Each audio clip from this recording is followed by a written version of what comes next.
Good afternoon. This is Clark Neighbors with your market commentary for the week ending June 21st, 2013. In a summary, a bunch of volatility this week starting to build and a fair amount of choppiness with big swings in the market. For the week, July corn was up about 6 cents, December corn up 23. We'll touch on that in a little bit.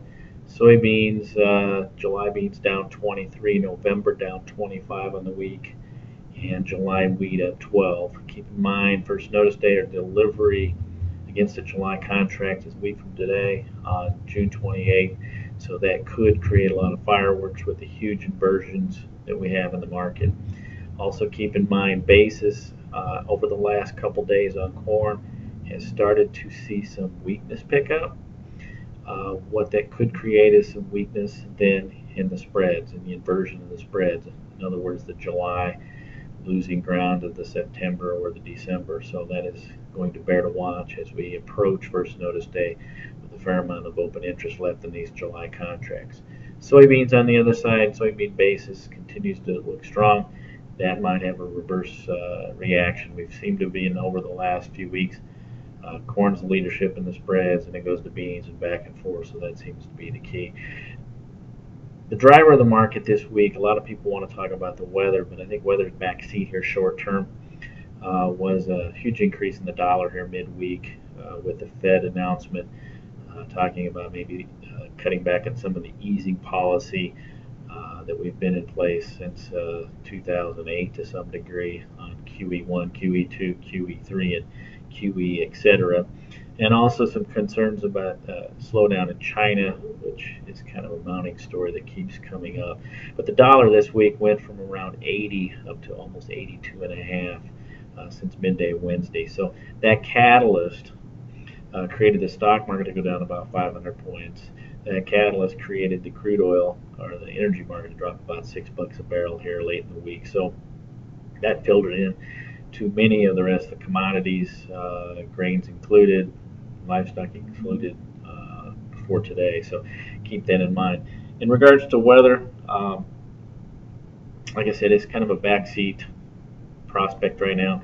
Rain right now, as a general rule, except in some of the northern areas of the Midwest, would be welcome. I wouldn't say beneficial, but welcome to help crop conditions come along, especially in areas where the crop's in.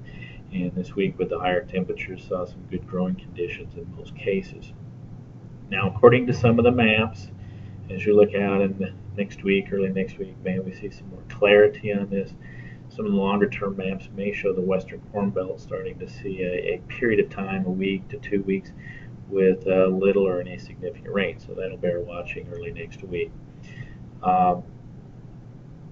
New crop movement this week still continues to be incredibly slow on corn and beans both.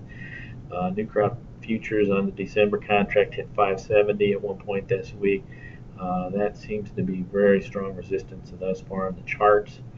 And as we've also seen over the last couple months, you get down below 530, maybe 520, find very good support. So we seem to be in a fairly tight range right now in this market. As I mentioned earlier, basis is showing some weakness on the old crop based on movement starting to pick up. So again, that's going to be important as we go into deliveries next week against that July contract. Crop conditions will come out Monday. There's been a lot of comparison to some degree about the crop conditions in 2013 versus a year ago in 2012 during the drought. Keep in mind the good to excellent rating posted for corn this past Monday on the 17th of June was the exact same number as a year ago. Now keep in mind crop conditions are nothing but a beauty contest. But a year ago at this time, crop conditions were going downhill in a hurry if we all think back of what kind of weather conditions we had a year ago. So anticipation of actually crop conditions improving this week on the 24th will be interesting to watch. Cattle and feed report came out this afternoon on feed at 96.9, a little bigger than what the trade was looking for. Placements at 98.3 and marketing's at 96.3. Pretty much in line with what the trade was looking for. Now, cattle had their highest close today since early May. We seem to spike on a good technical buying here mid-session big spike in volume once it took out the 50-day moving average. That bears in watching, finally seeing the futures react some to the cash. Cattle market has been in a very choppy sideways, potentially bottoming action on the charts here over the last month and a half. We'll see if this bounce today confirms any type of a short-term bottom. Hogs continued to test contract highs earlier this week. That bears watching also. So you have a cattle market that continues to look. It has been looking soft. Now maybe you're reversing that role a little bit in the hog market that has looked fairly strong. Again, the dollar was key this week, and I think it had some impact on the livestock. Mid-session today, we got a little bit of a correction on that. As far as the dynamics moving forward, this upcoming week on the 28th of June, we get quarterly stocks. We also get a update on plantings, planted acres, I should say.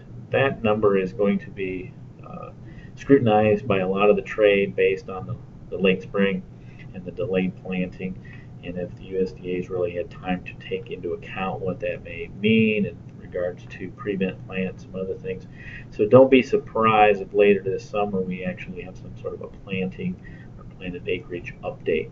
The other thing to keep in mind is, as always this time of year, as you go through the early to middle stage of the growing season, will be weather, and that's going to have potentially impact on the market, add volatility. So until we get a fundamental dynamic to change the course of this market, we continue to be fairly choppy in the grains, fairly range bound with pretty good swings, and the swings built some momentum this week. So volatility be key.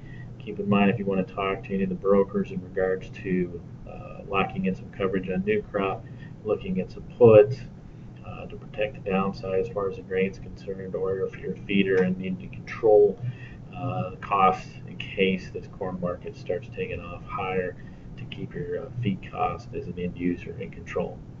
With that, I wish everybody a good weekend, and always, if you have any questions, feel free to call us here at the office, 1-800-373-2525, BIS Commodities on the web, or also BIS Commodities on Twitter. Have a great